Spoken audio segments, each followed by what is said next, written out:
Hello beautiful people, welcome back to my channel Purnima Love Infinity and welcome back to another episode of Saturday Story Time. So guys, I'm finally back. मैं आ चुकी हूँ वापस और videos भी अभी आएंगी, ठीक है। तो I'll try to make regular videos. अभी थोड़ा सा मुझे टाइम लगेगा क्योंकि अभी फ़िलहाल आप लोग समझ ही रहे होंगे मेरा गला इतना ठीक नहीं है। तो एक्चुअल में आई नो कि मैं 2 हफ्तों के लिए गायब हो गई थी, 2 से ढाई हफ्ते हो चुके हैं और मुझे आप सब लोगों के डीएम्स और मेल्स मिली हैं। थैंक यू सो मच कि आप लोगों ने इतना कंसर्न दिखाया कि सब कुछ ठीक ठाक है कि नहीं, क्योंकि मैं वीडियोस अपलोड नहीं कर रही थी। तो आप में से बहुत लोगों के वीडियोस मैसेजेस वगैरह मुझे मिले हैं और मैंने कोशिश की है कि मैं सबको रिप्लाई करूं, ठीक है। अगर आप में से कोई भी लोग जिनको भी मैं रिप्लाई नहीं कर पाई हूं, अगर ऐसे आप में से कोई भी हैं तो आई एम रियली सॉरी। वो होता है ना, बहुत सारे डीएम्स आते हैं, बहुत सारे मेल्स आते हैं, तो उसमें से कहीं ना कहीं हो सकता है एक आध छूट गए हों। तो इसीलिए मैं आप लोगों को ज़रूर बताऊंगी, आप लोगों के साथ में ज़रूर शेयर करूंगी कि मैं आखिर गई कहाँ थी और मैं क्यों वीडियोस नहीं अपलोड कर रही थी। वो सारी चीज़ें मैं सोच रही हूँ कि वेडनेसडे जो भी व्लॉग वाला डे होता है ना, उस दिन मैं आप लोगों के साथ में शेयर कर दूँ, क्योंकि अभी आज क्योंकि सैटरडे स्टोरी टाइम हमको शेयर करना है तो मैं आज इसी पे कंसंट्रेट करने वाली हूँ। मैंने सोचा कि भाई इतने दिन का गैप रहा है तो फिर उसके बाद क्यों ना शुरुआत हम कुछ स्टोरी टाइम से ही करें, क्योंकि आप लोगों को जो है स्टोरी टाइम बहुत पसंद आता है। स्टोरी टाइम के एपिसोड्स और जो भी कहानियाँ मैं आप लोगों के साथ में शेयर करती हूँ, और अगर मेरी वॉइस थोड़ी सी क्रैक करे या फिर थोड़ी सी ज़्यादा भारी भारी सी लगे तो प्लीज़ उसको थोड़ा सा इग्नोर कीजिएगा, क्योंकि अभी उतनी तबीयत ठीक नहीं है मेरी, थोड़ा सा रिकवर कर रही हूँ मैं, ठीक है। थोड़ा ट्रैवल वगैरह हो गया था, इसीलिए गले की वाट लग चुकी है। तो आई होप यू अंडरस्टैंड। तो चलिए ज़्यादा देरी ना करते हुए मैं जल्दी से शुरू करती हूँ आज का सैटरडे स्टोरी टाइम की कहानी।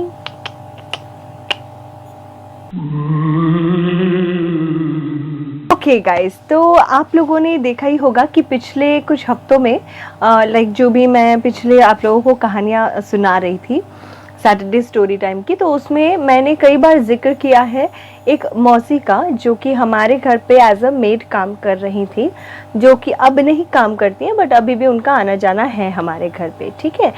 तो आप लोगों को याद होगा मैंने इनके बारे में बात की और मैंने बोला भी है कि इनके साथ में भी कई सारी चीज़ें हुई हैं जो उन्होंने हमारे साथ में शेयर की थी।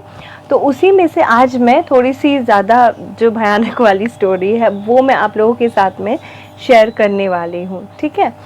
और बिल्कुल भी स्किप मत कीजिएगा वीडियो को, क्योंकि हो सकता है वीडियो लंबी हो। मैं हमेशा कोशिश करती हूँ कि हर कहानी को या हर किस्से को जो है मैं डिटेल्स में आप लोगों के साथ में शेयर करूँ, ताकि कहीं कोई हिस्सा छूट ना जाए बाय मिस्टेक, है ना। क्योंकि ये सारी चीज़ें मुझे जैसे बताई गई हैं मैं वैसे ही आप लोगों के सामने रखती हूँ। कोशिश करती हूँ कि आप लोगों को जो है इंटायर जो कहानी है वो अच्छे से समझ में आए, है ना। इसीलिए अगर डिटेल्स ज़्यादा हो रही है तो प्लीज़ उसको समझने की कोशिश कीजिए। तो कहानी कुछ इस तरह की है। एक्चुअली में ये एक किस्सा है जो उन्हीं मौसी के साथ में हुआ था। तो हुआ ये कि मौसी के ना 2 भाई थे, एक बड़े भाई थे और एक छोटा भाई था मौसी का, जो मौसी से छोटा था, ठीक है। वो लोग सब जवान हो चुके थे और वो शायद कुछ ट्रांसपोर्ट वगैरह में काम करते थे, या फिर वो होता है ना ट्रक लॉरी चलाना, ट्रांसपोर्टेशन का, ऐसा कुछ उनका कुछ तो था काम। और उसमें ऐसा कुछ हुआ कि एक दिन वो अपने काम पे ही गए थे और उनका ना एक्सीडेंट हो गया, बहुत ही भयानक वाला एक्सीडेंट हो गया था। तो ऐसा हुआ कि उस एक्सीडेंट में उनको काफ़ी सारी चोट आई थी और उनकी हालत बहुत ही ख़राब हो गई और अनफॉर्चुनेटली उनकी डेथ भी उसी एक्सीडेंट की वजह से ही हो गई, ठीक है। तो ऐसा हुआ कि वो जो भाई थे मौसी के, वो इनसे बहुत ही ज़्यादा क्लोज थे, ठीक है।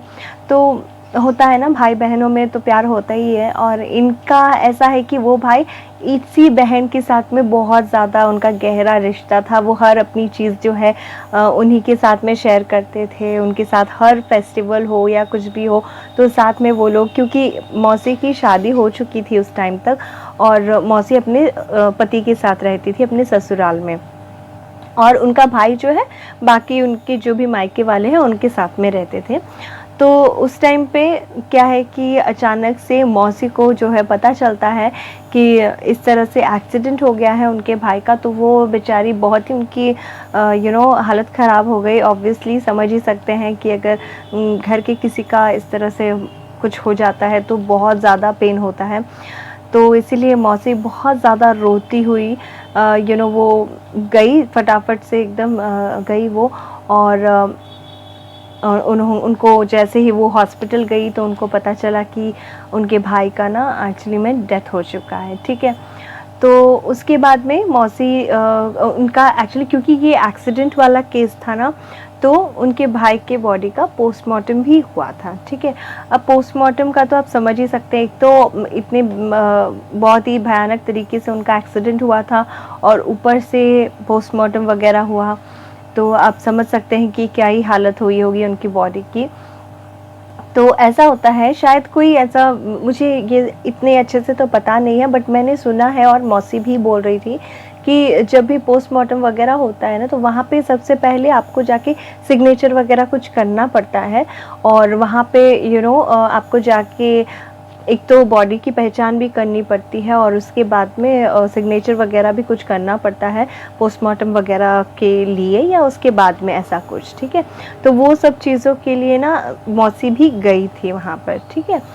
तो उनका ऐसा हुआ कि वो उन्होंने सारा चीज़ कर लिया वहाँ पर, जो भी फॉर्मेलिटीज़ थी सब कर ली, और उनके भाई का जो भी पोस्टमार्टम होना था वो भी हो गया। और उसके बाद फाइनली उनका जो अंतिम संस्कार और जो भी रिचुअल्स होती हैं वो सारी चीज़ें भी हो गई, ठीक है। तो अब क्या होता था कि जैसे ही वहाँ पे क्योंकि मौसी अपने जो है मायके में गई थी, तो क्योंकि वो बिहारी हैं, तो अब नॉर्थ वगैरह में तो आप जानते हैं कि 13वीं मनाई जाती है, राइट। 13वीं का दिन होता है, उसके बाद ही सारी चीज़ें वो जाके ख़त्म होती हैं, शुद्धि वगैरह सब कुछ होता है। तो इस तरह से तब तक के लिए मौसी वहीं पे रुक गई थी अपने मायके में, ठीक है। तो क्योंकि अभी लेडीज़ हैं तो घर का काम वगैरह तो करती ही हैं। तो ऐसा होता था ना कि जब मौसी वहाँ पे कुछ भी काम कर रही होती थी या जाके मान लीजिए वो बर्तन ही साफ़ कर रही है या कुछ कपड़े वपड़े धो रही है, तो स्पेशली अंधेरा होते ही ना उनको ऐसा फील होता था कि उनके आसपास से कोई गुजर रहा है, ठीक है। ये चीज़ उनको काफ़ी बार फील हुई। तो फिर उन्होंने सोचा कि वहम हो रहा होगा, क्योंकि अभी इस तरह से हुआ है, एक किसी की डेथ हो गई फैमिली में, तो उनको ऐसा लगने लगा कि शायद हो सकता है कि ये वहम हो, क्योंकि वो बहुत ही क्लोज थी अपने भाई के। तो वो सोचने लगी कि शायद ऐसा लग रहा होगा, शायद मुझे सदमा सा लग गया होगा, इसीलिए उसको ऐसी फीलिंग आ रही है, ठीक है। तो ये ऐसा होता गया। फिर ऐसा हुआ ना कि बीच में एक आध बार इस तरह से हुआ कि मौसी जब बैठ के कुछ काम कर रही होती थी, तो अचानक से ना एक तो कौवा बोलने लगता था आके, शाम हो चाहे कोई भी टाइम हो। और दूसरा ऐसा होता था कि वहाँ पे ना अचानक से कोई बहुत बड़ा सा कंकड़ जिसको बोलते हैं ना, कंकड़ वाला जो पत्थर होता है, तो इस तरह से ना बड़े बड़े पत्थर कंकड़ वगैरह जो है ना ऊपर से कोई बरसाता था, ठीक है, ऊपर से कोई फेंक रहा होता था। और अचानक से ही जैसे वो काम कर रही है तो बहुत ज़ोर से वो पत्थर आके गिरता था उनके आसपास में। तो वो यहाँ वहाँ देखती तो उन्हें पत्थर तो ज़रूर दिखाई देता, बट वो फिर खोजती कि यार ये कहाँ से गिरा है, क्योंकि वो तो ऊपर से आ रहा था। ऐसा नहीं कि आसपास में कोई था और कोई फेंक रहा था, ये नहीं था। उनको क्लियरली पता चलता था कि ऊपर से आया है, जैसे कोई पेड़ से किसी ने गिराया हो या इस तरह से। और जब वो पेड़ की तरफ देखती तो उनको कुछ भी नहीं दिखता था। तो ऐसा 2-3 बार हुआ, ठीक है। और ऐसा भी हुआ एक बार कि जैसे मौसी बैठ के अपना काम कुछ कर रही हैं, तो उनको अचानक से उनका वही भाई ना अंधेरे में एक परछाई की तरह दिखता था। और फिर उसका चेहरा तो नहीं दिखता था, बट वो परछाई की तरह, क्योंकि कद काठी अगर घर का कोई इंसान है तो वो ऑब्वियस सी बात है कि आप देखोगे तो अगर उसकी परछाई सी भी दिखती है तो वो आप समझ जाते हो, राइट। तो उनको ऐसा लगता था कि उनका वही भाई आके खड़ा हो गया है उनके सामने में, ठीक है। थोड़ा सा धुंधला धुंधला सा उनको दिखाई देता था। और ऐसा लगता था कि उसकी पूरी परछाई, वही जो कपड़े वो पहनता था, वही लुंगी जो वो बांधते थे, ठीक है, वही सारी चीज़ें उसी पहनावे में आके वो खड़े हो जाते थे अचानक से।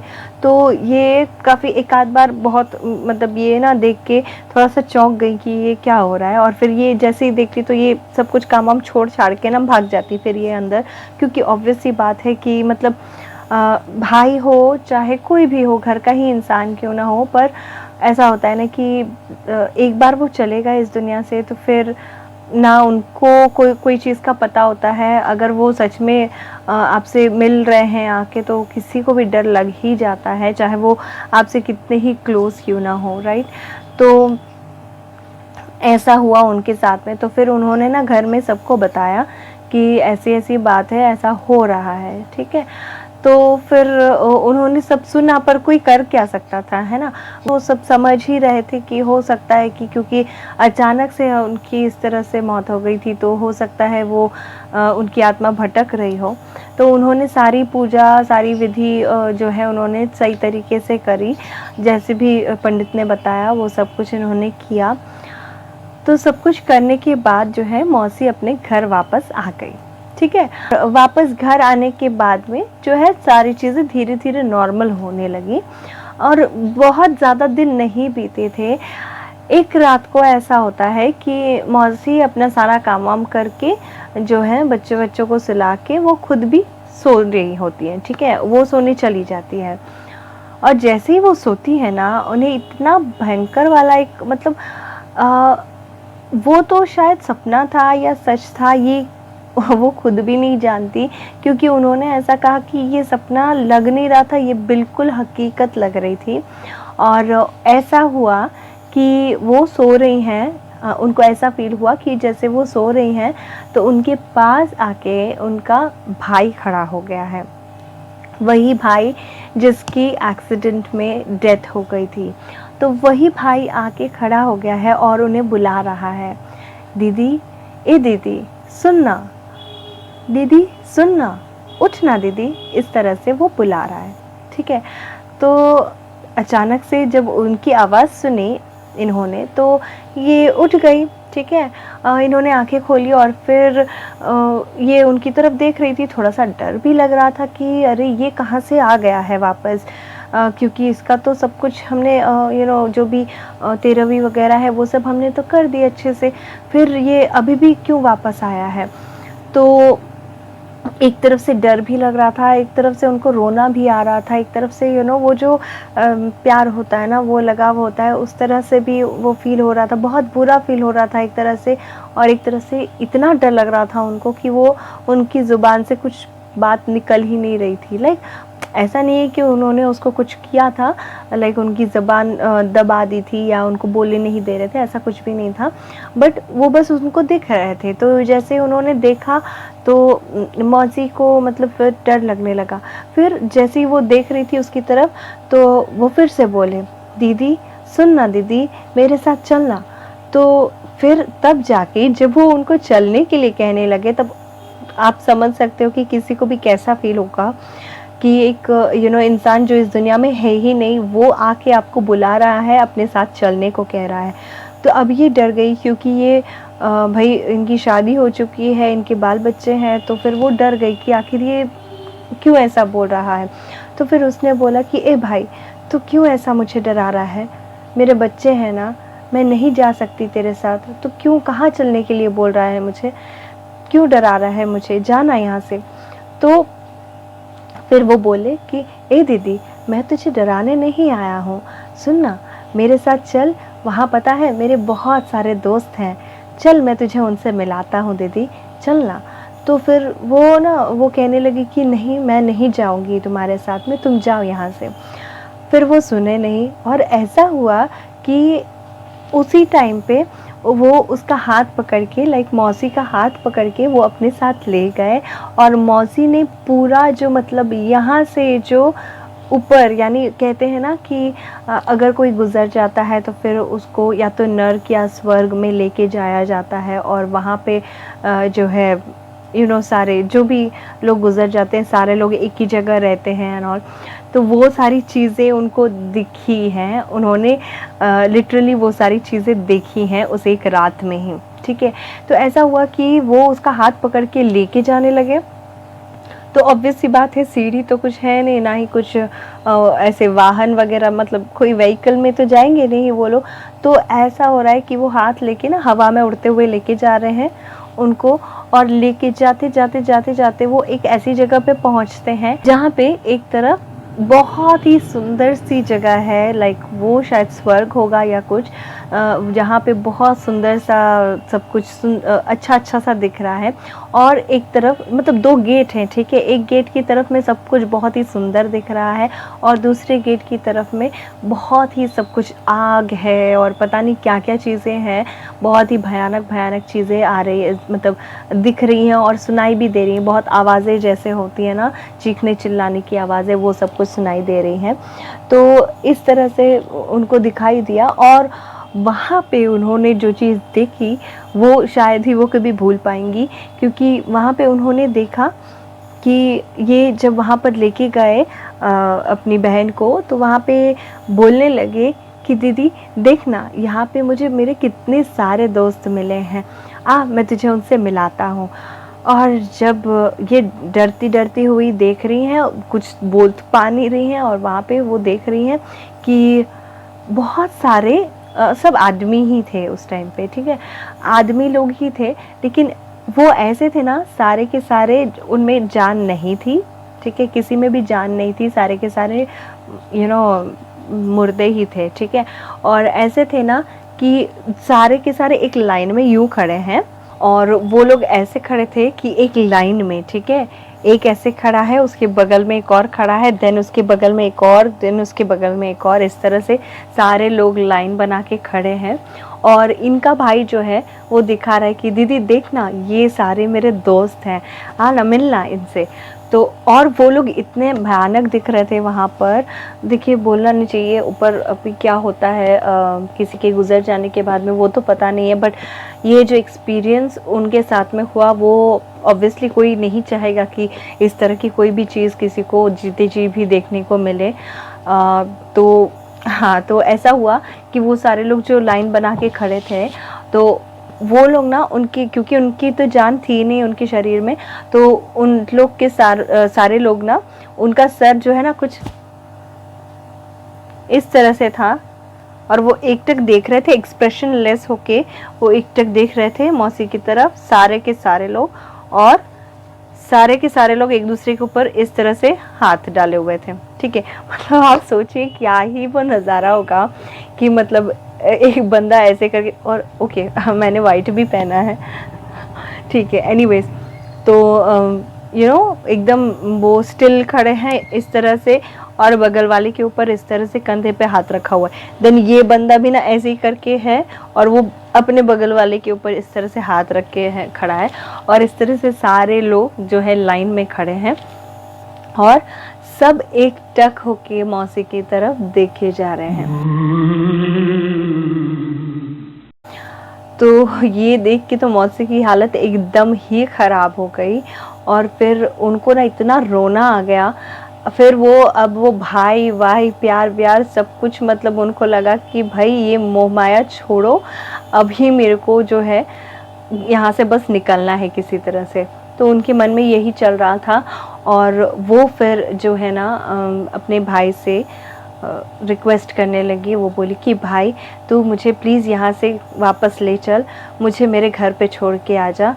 मानती हूँ कि ये सारे तेरे दोस्त हैं, बट मुझे यहाँ बिल्कुल भी अच्छा नहीं लग रहा है, मुझे अपने बच्चों के पास में जाना है, अपने पति के पास में जाना है। तो यहाँ है तो खुश रह, और मुझे जाने दे बस यहाँ से, मुझे प्लीज़ मेरे घर पे जाके छोड़ के आ जा, ठीक है। तो वो बहुत रिक्वेस्ट करने लगी। तो उनका भाई जो भी था ऑब्वियसली वो लेके तो गया था वहाँ पर, बट थैंकफुली ना उसका कोई गलत इरादा नहीं था बिल्कुल भी। शायद वो होता है ना कि उसका भी यहाँ लगाव रह गया होगा अपनी बहन से, या फिर इस जो यहाँ के जो भी उसके रिश्ते थे, या यहाँ का जो भी लाइफ थी उनकी, तो उससे थोड़ा बहुत लगाव उनका भी रह गया होगा, इसीलिए वो वापस आए थे और अपनी बहन को उन सबसे मिलाना चाह रहे थे, जो कि बहुत ही एक ज़िंदा इंसान के लिए बहुत ही बुरा एक्सपीरियंस है। तो वो फिर ऐसा जब वो रिक्वेस्ट करने लगी ना, और इन्होंने बिल्कुल भी मौसी ने बिल्कुल भी किसी और से कोई भी बात नहीं की, ना ही हंसी वो, ना ही कुछ किया उसने। बस वो अपने भाई से रिक्वेस्ट करने लगी कि मुझे जल्द से जल्द मेरे घर पहुंचा दो और तुम वापस यहाँ आके इन लोगों के साथ में रहो, तुम्हें दोस्त मिले हैं, बहुत अच्छी बात है, तुम खुश रहो यहाँ पर मुझे मेरे बच्चों के पास जाने दो। तो जैसे वो रिक्वेस्ट करने लगी तो और रोने लगी, तो उनको भी अच्छा नहीं लगा, जो उसके भाई थे उसको भी अच्छा नहीं लगा। तो वो बोला कि ठीक है दीदी, मैं यहाँ तो बस तुम्हें अपने दोस्तों से मिलाने के लिए लेके आया था, चलो मैं तुम्हें घर छोड़ देता हूँ। और लिटरली वो अपने साथ वापस से फिर अपनी बहन को यहाँ लाकर उसके घर के पास छोड़ के गए हैं। मतलब ये हो सकता है कि उनका एक सपना ही हो, बट सपना भी था तो बहुत ही वियर्ड सा सपना था। और अगर ये रियलिटी थी तो भाई साहब बहुत ही भयंकर वाली रियलिटी थी अगेन, क्योंकि इस तरह की चीज़ें ना नहीं अच्छी लगती हैं, नहीं, बिल्कुल नहीं अच्छी लगती हैं किसी को भी, और कोई भी नहीं चाहता है कि इस तरह का कोई भी एक्सपीरियंस हो उसके साथ में। और चलो ये जो भी था बहुत ही क्रेज़ी सा एक्सपीरियंस था, बहुत ही रोंगटे खड़े कर देने वाला एक्सपीरियंस था। तो जो मौसी ने हमारे साथ में शेयर किया था, काफ़ी कुछ सालों पहले ही उन्होंने मुझे ये बताया था, मुझे और मम्मी को, क्योंकि वो अक्सर यहाँ पे जब भी आती हैं हमारे घर पे तो बैठ के काफ़ी देर तक बातें करती हैं, अपने सारे पुराने किस्से वगैरह सुनाती हैं। तो उन्हीं में से एक किस्सा ये भी था। तो चलिए, इसके अलावा भी बहुत सारे किस्से हैं जो मैं सुनाऊंगी आपको आगे आगे, क्योंकि एक ही अगर वीडियो में सब कुछ बता दूंगी तो फिर मज़ा नहीं आएगा। इसीलिए ये वाला किस्सा, क्योंकि इसको अलग से बताना बहुत ही ज़रूरी था, तो मैं आप लोगों के साथ में आज शेयर कर रही हूँ। होप सो कि आप लोगों को ये जो भी किस्सा है मौसी जी का वो अच्छा लगा हो। अगर अच्छी लगी है वीडियो तो मेरे लिए नहीं तो मौसी के लिए सही, जिनको इतना भयंकर वाला एक्सपीरियंस हुआ, तो उनके लिए एटलीस्ट जो है इस वीडियो को लाइक कर दीजिए और शेयर कर दीजिए अपने फ्रेंड्स और फैमिली मेम्बर्स के साथ, जिनको भी इस तरह की कहानियाँ सुनना पसंद है। और सब्सक्राइब कर लीजिए अगर मेरे चैनल को आपने अब तक सब्सक्राइब नहीं किया है, और उन दोस्तों और रिश्तेदारों को भी बोल दीजिएगा कि वो सब्सक्राइब कर ले मेरे चैनल को, ताकि और भी इस तरह की अच्छी अच्छी जो है कहानियाँ वो सुन सके मुझसे। तो गाइज़, ये थी आज की वीडियो और मैं मिलती हूँ आपको अपने नेक्स्ट वीडियो में। Until then, take care of yourselves and bye-bye.